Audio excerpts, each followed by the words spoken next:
நெற்றிலிருந்து இன்றைய வாசகம். அதிகாரம் 12 திருவசனம் 1 தொடக்கம் 7 முடியும் வரை.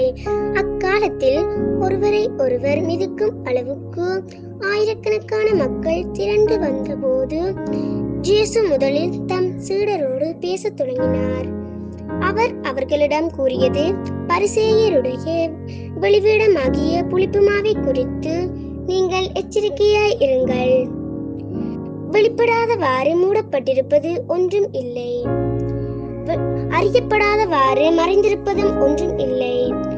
ஆகவே நீங்கள் இருளில் பேசியவை ஒளியில் கேட்கும், நீங்கள் உள்ளறைகளில் காதோடு காதாய் பேசியவை வீடுகளின் மேத்தளத்திலிருந்து அறிவிக்கப்படும்.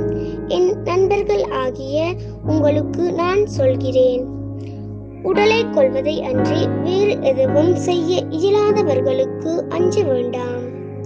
நீங்கள் யாருக்கும் அஞ்ச வேண்டுமென நான் உங்களுக்கு எடுத்து காட்டுகிறேன். கொன்றபின் நரகத்தில் தள்ள அதிகாரம் உள்ளவருக்கே அஞ்சுங்கள், ஆம் அவருக்கே அஞ்சுங்கள் என நான் உங்களுக்கு சொல்கிறேன். 2 காசுக்கு 5 சிட்டுக்குருவிகள் விற்பதில்லையா? எனினும் அவற்றில் ஒன்றையும் கடவுள் மறப்பதில்லையே. உங்கள் தலைமுடி எல்லாம் கூட எண்ணப்பட்டிருக்கின்றன. அஞ்சாதீர்கள், சிட்டுக்குருவிகள் பலவற்றை விட நீங்கள் மேலானவர்கள்.